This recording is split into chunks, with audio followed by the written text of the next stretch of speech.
दोस्तों बहुत बहुत स्वागत करता हूं आप सभी का।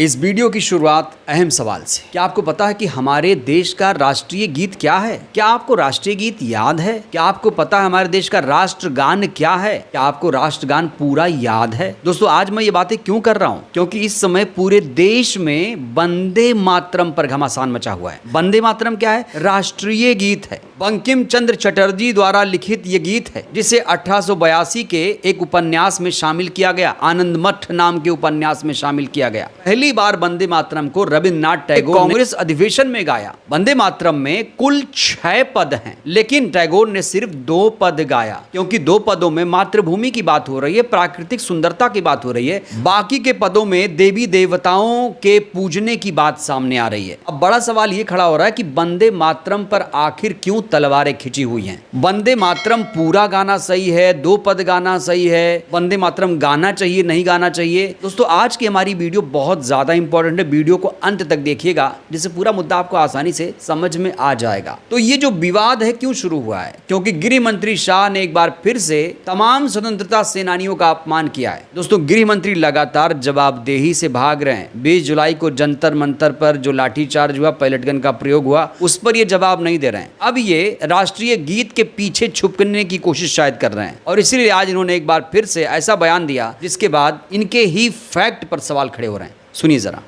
कल कांग्रेस पार्टी की कार्यसमिति ने एक आश्चर्यजनक और देश विरोधी फैसला लिया है। उन्होंने अपनी पार्टी के 37 के रिजोल्यूशन को फॉलो करते हुए महान वंदे मातरम गीत के 2 ही छंद गाने का फैसला किया है। मैं इस समय पर पूरे देश को याद कराना चाहता हूं कि 1937 में कांग्रेस पार्टी ने मुस्लिम अपीसमेंट के लिए वंदे मातरम के 2 टुकड़े कर देश के विभाजन की नींव डाली थी।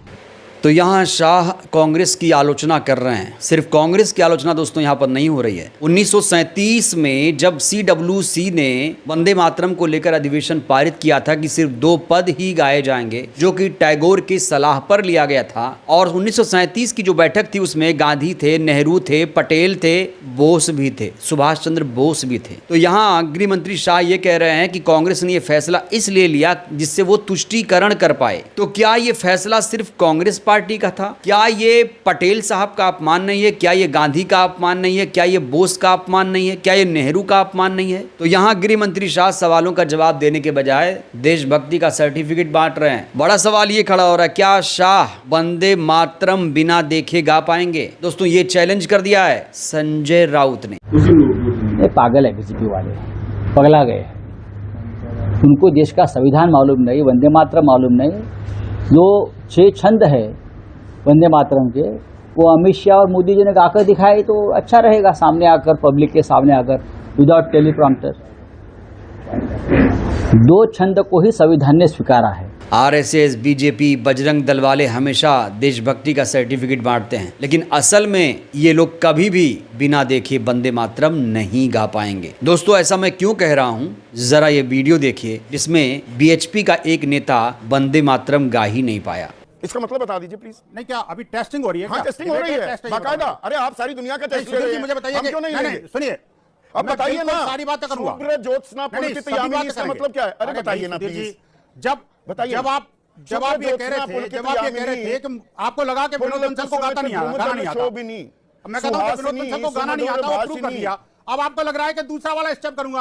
अरे भाई जो मूल मंत्र है उस पर आइए ना। आप सबका टेस्ट लेते हैं। वंदे मातरम के विरोधियों को भी तो घेरिए ना भाई। कसौटी पर कसते हैं, थोड़ा आप कैसे जाने लगे। जवाब देने वाला हूं, संसद में क्या हो रहा है? क्या हो रहा है? ये हमें देना पहले, इसका जवाब नहीं बोल पाए। मेरी बात सुनिए, मैं संसद में क्या हुआ? पुलकित यामिनी, इसका सुनो मतलब तो क्या सही है? संदीप जी, आप एक तरफा मत चलाइए डिबेट को ना यार। अरे आप देखिए कम्युनिस्ट माइंडसेट से थोड़ा बाहर निकलिए। देखिए मेरे को आवाज नहीं आ रही है। कोई आवाज आएगी नहीं, मेरी आवाज नहीं आएगी। अब आवाज नहीं आएगी। आवाज भी सही टाइम पे कट जाती है। अब उसका कहीं से पर्ची तो नहीं मंगा रहे मतलब का। तो गृह मंत्री शाह कह रहे हैं कि वंदे मातरम के सभी पद गाए जाने चाहिए। इस बीच सैफ अली खान की जो मां हैं शर्मिला टैगोर ने आज वंदे मातरम को लेकर जो बात कही दोस्तों, पूरे देश को सुनना चाहिए। शर्मिला टैगोर ने आज ये बता दिया कि वंदे मातरम के कितने पद गाए जाने चाहिए और क्यों। सुनिए। और वंदे मातरम के जो स्टैंजा है वो वंदना करते हैं मेनी गॉड्स। आप पढ़ेंगे उसको तो आपको पता चलेगा, उसमें all the gods are mentioned by name.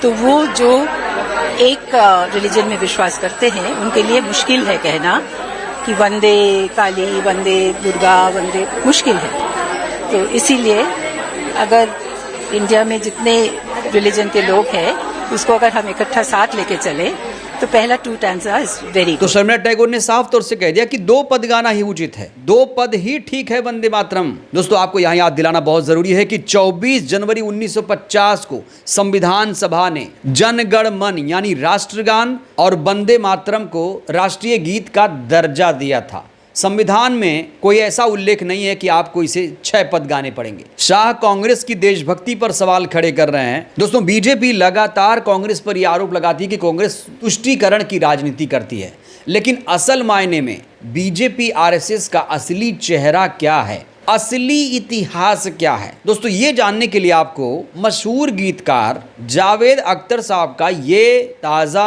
Speech सुनना चाहिए, जिसमें वो न सिर्फ जिन्ना बल्कि आरएसएस और सावरकर की भी पोल खोल रहे हैं और बता रहे हैं कि असली देशभक्त कौन है।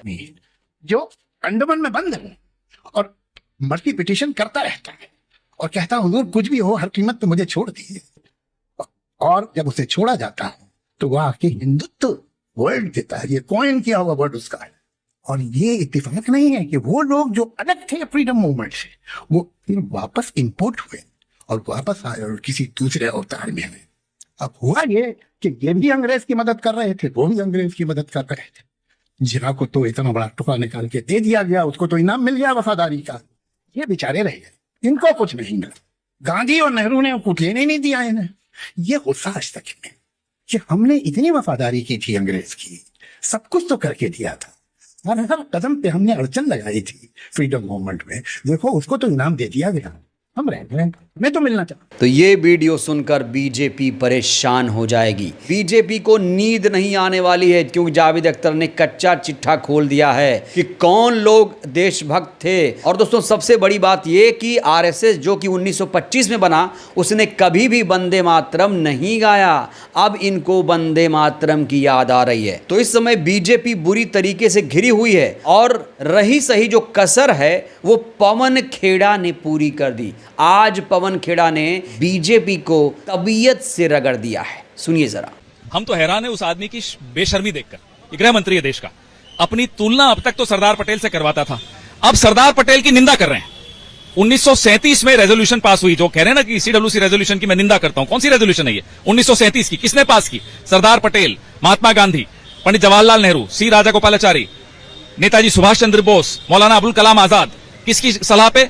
गुरुदेव रविन्द्रनाथ टैगोर की। अब ये अमित शाह सबसे बड़ा हो गया। देश की कॉन्स्टिट्यूएंट असेंबली ने 2 स्टैंजाज अप्रूव किए थे। ये देश की कॉन्स्टिट्यूएंट असेंबली से अपने आप को बड़ा मानता है। अपना विभाग चलाना नहीं आता। पैलेट गन किसने चलाई ये बताने की आज तक औकात नहीं दिखा पाए और चले आए सरदार पटेल को नीचा दिखाने। हम भी देखते हैं कैसा नीचा दिखा। तो एक तरफ है शाह का बयान, दूसरी तरफ है तमाम इंटेलेक्चुअल्स की राय। शर्मिला टैगोर, जावेद अख्तर, पवन खेड़ा, संजय राउत जैसे लोग जो बोल रहे हैं वो सच है या गृह मंत्री शाह बोल रहे हैं वो सच है? और सबसे बड़ा सवाल, आरएसएस ने वंदे मातरम को क्यों नहीं अपनाया? बीजेपी ने इसे क्यों नहीं अपनाया? कांग्रेस ने तो इसे 1937 में ही अपना लिया था। अब बीजेपी की देशभक्ति पर सवाल खड़े हो रहे हैं। इस समय शाह चारों तरफ से घिरे हुए हैं, उनके पास कोई जवाब नहीं है, इसलिए वो मेन मुद्दे से जनता का ध्यान भटकाना चाह रहे हैं और कुछ नहीं। बहरहाल दोस्तों इस वीडियो में इतना ही। क्या आपको राष्ट्रीय गीत पूरा याद है? हमारे इस सवाल का जवाब आप जरूर दीजिएगा, ईमानदारी से दीजिएगा। बहुत बहुत धन्यवाद।